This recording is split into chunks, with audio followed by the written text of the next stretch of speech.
Makanya kalau ingin ketularan sukses, jangan pelit untuk bersyukur ketika melihat saudara kita, teman kita, atau orang yang kita temui sukses.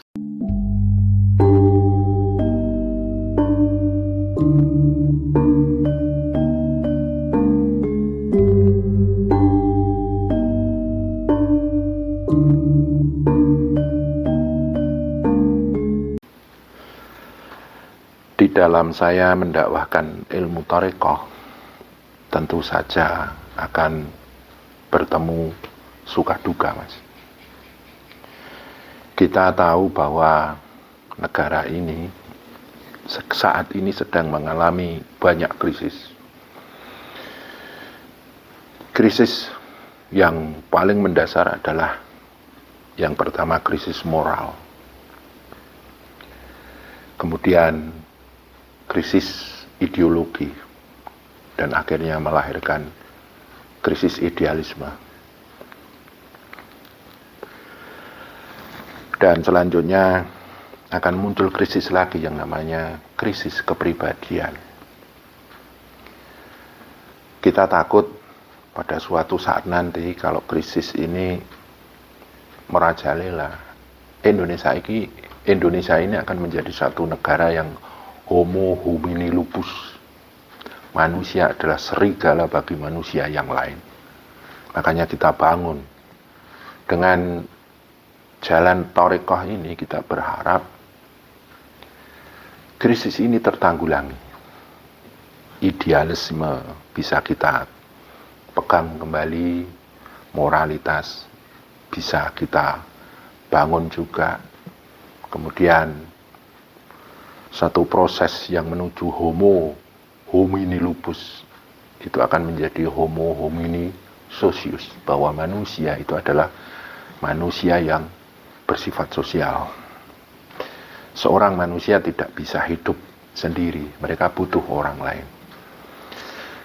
Dan kami berharap dengan dakwah thariqah, bilkhusus majelis kami ini, thariqah Syatariah ini kita berharap menjadi satu solusi, walaupun itu sangat kecil, tapi yang penting kita harapkan itu ada efek positifnya untuk negara ini. Akan tetapi yang kita harapkan adalah kita mendakwahkan ilmu thariqah, ilmu hakikat, ilmu ma'rifat, itu mengajarkan yang namanya olah jiwa, olah rasa, ngaji jiwa, ngaji rasa, ngaji pribadi, agar kita menjadi satu kepribadian yang matang, kepribadian yang dewasa, yang dekat dengan Tuhan. Secara sukanya, alhamdulillah, saya dipermudah karena apa yang saya haturkan di media sosial itu banyak yang menerima, dan saya mulai dikenal. Itu akan memudahkan dakwah saya.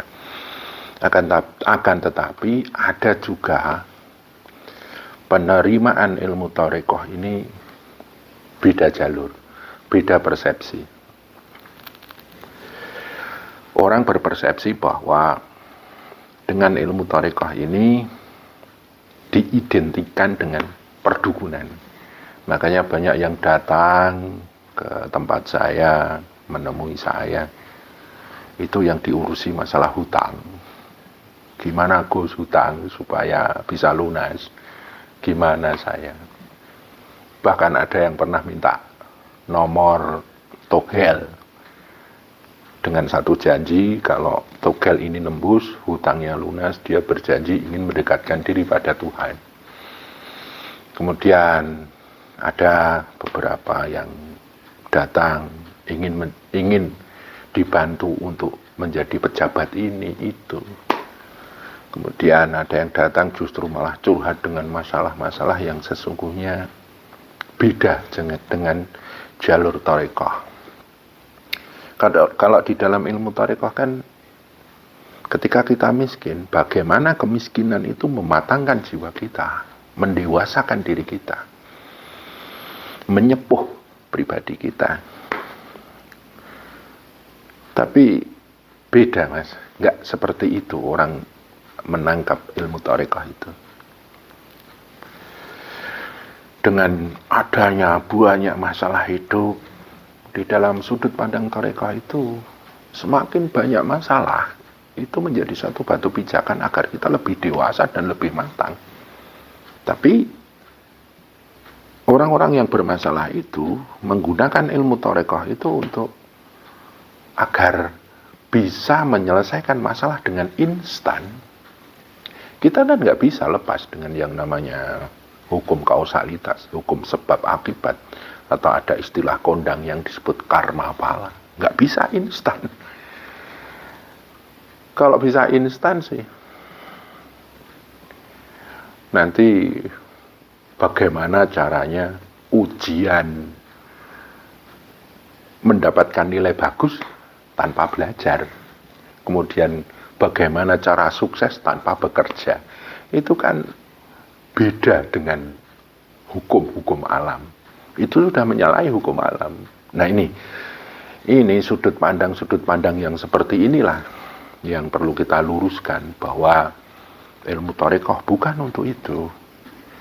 Toh kalaupun kita dengan bertarekah itu, jiwa kita bisa tenang, hati kita tenang, dan ketenangan itu bisa menjadi satu titik kekuatan, menjadi satu batu pijakan agar kita bisa menghadapi masalah-masalah yang ada di dalam kehidupan kita. Warna gelap bagaimana bisa menjadi terang, ketika kita tidak bahagia bagaimana bisa membuat diri kita bahagia dengan pendekatan kita pada Tuhan. Seperti itu Mas. Jadi justru malah orang yang mendakwahkan tarekat itu malah didatangi orang-orang dan membawa beban-beban hidup masing-masing, dan itu dipaksakan agar bisa diselesaikan oleh para ahli-ahli tarekat, para pelaku-pelaku tarekat. Padahal kita sadar semua orang punya masalah, semua orang itu punya keadaannya masing-masing, dan itu perlu satu daya kekuatan, perlu waktu, perlu satu titik konsentrasi agar masalah itu selesai. Saya pun punya masalah, Mas. Dan saya masuk di dalam ilmu tarekah ini kan agar saya bisa survival ya, menghadapi masalah-masalah yang ada. Dan secara tidak kita sadari, lama-lama dengan masalah-masalah yang ada itu kita semakin matang, semakin dewasa, semakin sepuh gitu. Itulah suka dukanya Mas. Jadi